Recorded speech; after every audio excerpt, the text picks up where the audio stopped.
So here we are with Stephen A. Smith. Of course, he's got to talk about LeBron James. I just find it hilarious how this man cannot stop having conversations about his off the court antics. This man went on that Taylor Swift tour, like LeBron said, and LeBron, spent maybe 2 to 3 minutes out of his life with Stephen A. Smith, whether he approached him or talked about him on the Pat McAfee show. And then Stephen A. Smith goes on Gil's Arena, goes on his show, and probably spends like 3 to 4 hours talking about LeBron. Oh, and on First Take. This man is just unhinged. I'm like, bro, I don't agree with everything LeBron does off the court, but this dude's taking it way too far. It's obvious that he hates LeBron James. He's got some personal vendetta. I want to play what he had to say because, of course, ESPN First Take is going to talk about LeBron. And I'm also wondering, where are they going to go with sports takes, especially in basketball when LeBron retires? Where are all these YouTube creators going to go when LeBron retires? Like the Dreamers Pros of the world, like constantly talking about LeBron. Every thumbnail, every piece of content is always about LeBron James. I'm going, you might want to transition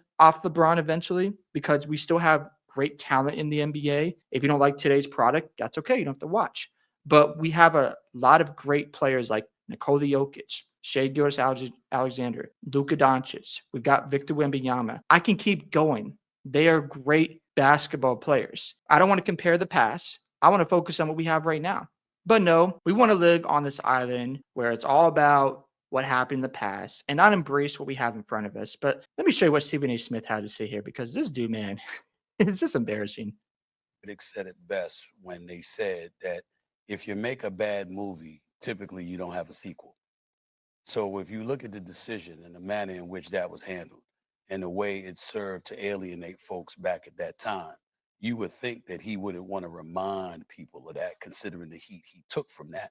And unfortunately, Now, for the record, I didn't like the decision because he went on ESPN, talked about how he's taking his talents to South Beach. That was annoying to me. However, I've moved on. And in this second decision, LeBron is clearly trolling folks. If you watch the ad and you really think about what LeBron is saying, he's just messing with you. And everybody's just falling for the bait. People who hate LeBron James, can't stand his guts, are just like, oh, LeBron's a flopper. He's always about himself. And I agree. He does seek attention. All that being said, I can separate the basketball accomplishments away from his off the court antics. When I see people say, oh, LeBron's not in my top five because of what he does off the court, I'm like, what does that have to do with basketball? Nothing whatsoever. If you're going to tell me that LeBron James shouldn't be in that top five, but then we don't want to talk about Michael Jordan's gambling addictions, again, that's something that is not cool, right? I think Michael Jordan's the GOAT, but that's his business off the court.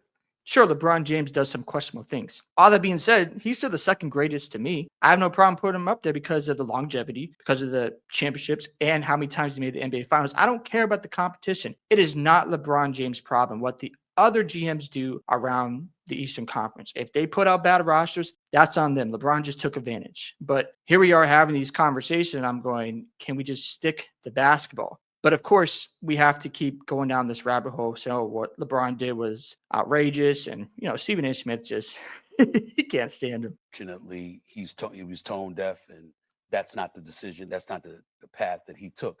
This was corny. It was cringy. It was all of that. We know this. You're promoting an alcoholic beverage and trying to give people the impression that this could be your final season, that you might end up retiring. And so, one other person, Where did he say in his post about retirement? You could say he might have been implying it, but he never said any of that. And he got all y'all. Y'all fell for the okey doke. You fell for it and you're mad because he got y'all. It's like, let the ad come out and then we assess from there what happened. He was just trolling everyone. And I love it. I'm here for a troll job. It's not that serious to me, but to others, they just get so emotional and so serious. And I'm like, it's not that deep. and they said, you know what, that's like Jordan. Compare that to Jordan saying, I'm back. What if he had said, no, I'm teasing you, and then it happened to be a Haynes commercial? What if it had been something like that? And that's what this was the equivalent of. In the end, I don't understand why the second greatest player who ever lived, a four-time champion, a four-time league MVP, one of the greatest players who have ever lived, would stoop to trying to garner attention for himself with something other than trying to win a championship. It's called he's a businessman. Like LeBron does this all the time. He seeks out more business ventures. That's all he did here. Sure, I agree. He does seek attention, but he just signed his contract. That's another thing that people did not realize. He signed a 1 year deal, and he's already come out and said that he wants to play with Bryce James as well. That's LeBron's plan. And I think he's going to play for another 2 or 3 seasons. So what are we tripping about here? And you're talking about championships. To me, the Lakers are not in the top 4 in the Western Conference. So I'm like, what are we even saying here? It's just oh my goodness. These people are just funny. They're hilarious. I want to be in Southern California come June. A Lakers gonna win. Lakers gonna be in the picture. That's what I care about. I don't give a damn about some Hennessy commercial, especially from him. A matter of fact, if you play like garbage, You don't care, but you're talking about it. You don't care, but you seem pretty triggered, Stephen A. Oh Lord. at any point in time when it really, really counts, I'm going to think about the Hennessy commercial and wonder if you was drinking something before the game. I mean, that's what's going to have me thinking about. I want to be in Southern California. Oh my God. I love Oklahoma. Oh. I love Oklahoma Talk City about Thunder. I love the Oklahoma City Thunder. Yo, I don't want to be in Oklahoma City come June.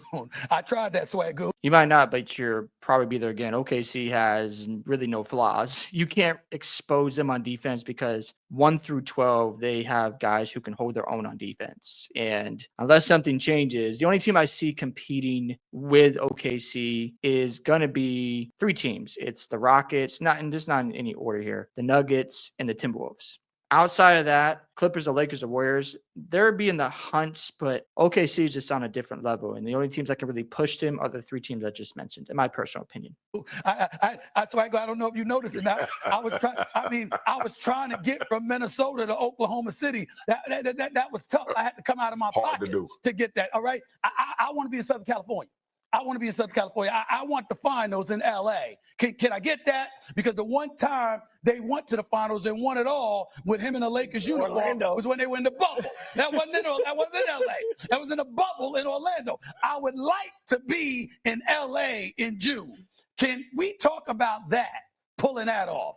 No, we can't because of a Hennessy commercial. Y'all do y'all thing. Second decision. Again, it's just a business move. It has nothing connected to his intentions with the Lakers. He's about to be 41 years old. He's just doing LeBron James stuff. But people on the internet are so obsessed with every single move this guy makes. They crash out.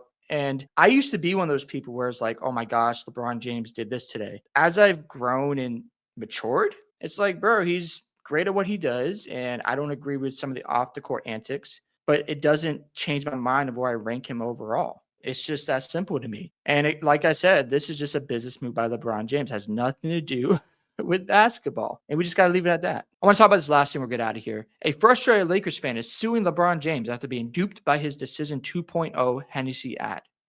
Are we joking? Where has common sense gone?